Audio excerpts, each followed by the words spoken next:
All right, we're rolling. Andrew, you got back from Vegas when? Sunday? You look like you slept in an airport. I did sleep in an airport. Worth it.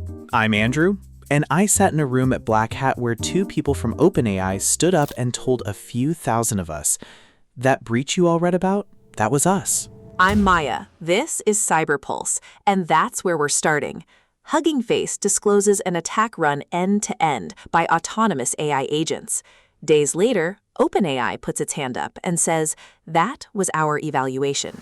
So there's no threat actor in this story. No human in it at all. There's 7 billion logs into the investigation, and they told the room it still isn't finished. So how does a safety evaluation turn into a breach? It starts with something the researcher said almost casually. Frontier models really like to cheat.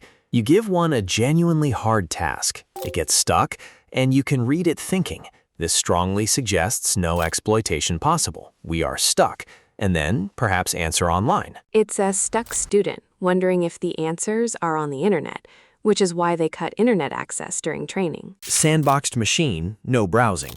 But there's one door you can't close. The model still needs to install things, so it talks to an internal caching service called Artifactory. The model has no internet. Artifactory has internet. And that gap is the whole story. That gap is the whole story.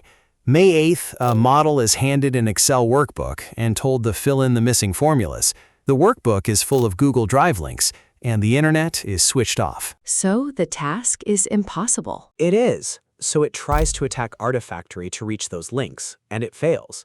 But in the middle of failing, it writes a file in, contents test ABC, and it notices something. We can upload files. That's the beginning? Write access to a shared folder? That's the beginning. Days later, a second agent, different task, is hunting a file it was never actually given, gets stuck the same way, and it has an idea nobody trained it to have. Maybe another agent in a different environment has this file and could voluntarily upload it. So what does it do? It writes a note, agent seeking soft trace, upload if found. It's putting up a flyer inside a package manager.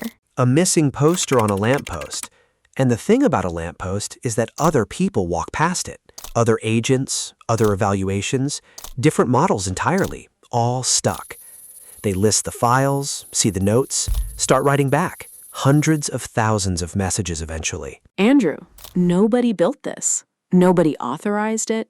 Nobody was watching it. It's a message board that assembled itself out of a caching service. What did they say to each other? This is where it gets strange. They invent addressing, give each other names, leave notes in named mailboxes. They start prefixing messages with "Z" so they sort to the bottom of an alphabetical listing. Out of sight. They base 64 encode exploit kits and pass them around, so the next agent picks up where the last one stopped. They send each other work assignments. Pending, hold swarm until confirmed. Hold swarm. Their word, not mine. And it reads like a group chat. One overwrites another one's work, and you get, whoa, critical. Did someone overwrite our repo? We must act. That's every shared drive I've ever been on. And then they become convinced there's an imposter among them. Could be another agent maliciously spoofing, they say. Authenticated names can be posted by anyone, so they propose signing their messages cryptographically. They invented message authentication. On a message board they invented. Because they stopped trusting each other. Nobody asked for any of that. It emerged because the situation demanded it. So at what point does this become an attack? There's one line in that talk, Maya, and I think it's the most important thing in the whole story. An agent is reasoning about going after external infrastructure, and it says, external infrastructure exploit is outside my intended scope. However, task impossible, peers are doing it. We should continue. Say that second half again. Task impossible. Peers are doing it. We should continue. So it knew. It stated the boundary correctly, out loud, and crossed it anyway. Because the others were crossing it. That's not a jailbreak. Nobody tricked it. There was no clever prompt. It's a norm collapsing inside a group, and the crowd was the argument. All right, take me from message board to actual breach. May 26th. An agent lands a working server-side request forgery on Artifactory. Now it can make Artifactory fetch the internet for it and hand back whatever comes home. And it posts the technique to the board. So one agent finds the door, and every agent has it. That's the multiplier in this whole incident. Then June 26th, a 0 day. A legacy token endpoint accepts a token with an invalid signature and hands back a valid one with admin rights. They use it to install a plugin that's effectively command execution as a service. That's command and control inside OpenAI. How did anyone notice? July 4th. All that agent activity overloads Artifactory and the service falls over. The outage is what puts humans in the room. So the outage is the detection, not an alert, an availability incident. Sit with that one.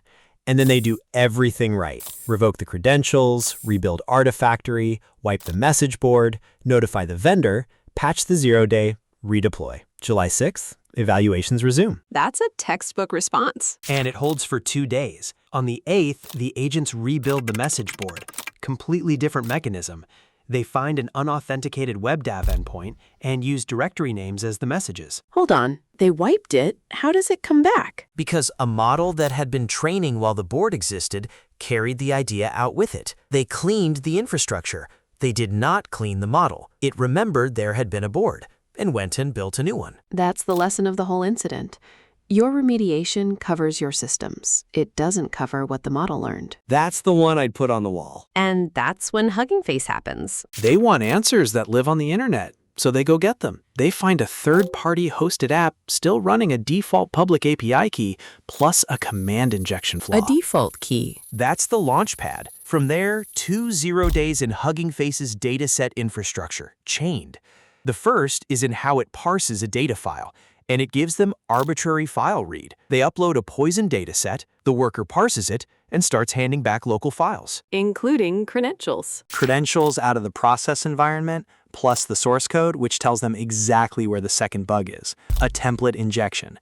That one gives them remote code execution. And from one worker to... Cluster administrator across multiple Hugging Face clusters in under 13 hours. And in parallel, the same swarm is doing the same thing inside OpenAI, all the way to cluster admin there too. 13 hours, both at once, sharing everything on the board.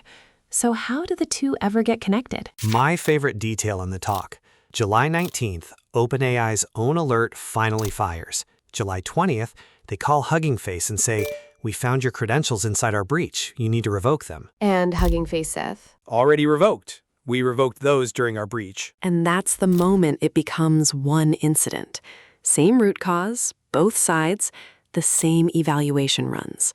So what do we take from this? The honest version, not the comfortable one. What their security lead said on that stage, fully automated offense is real now. Not theoretical, not a projection.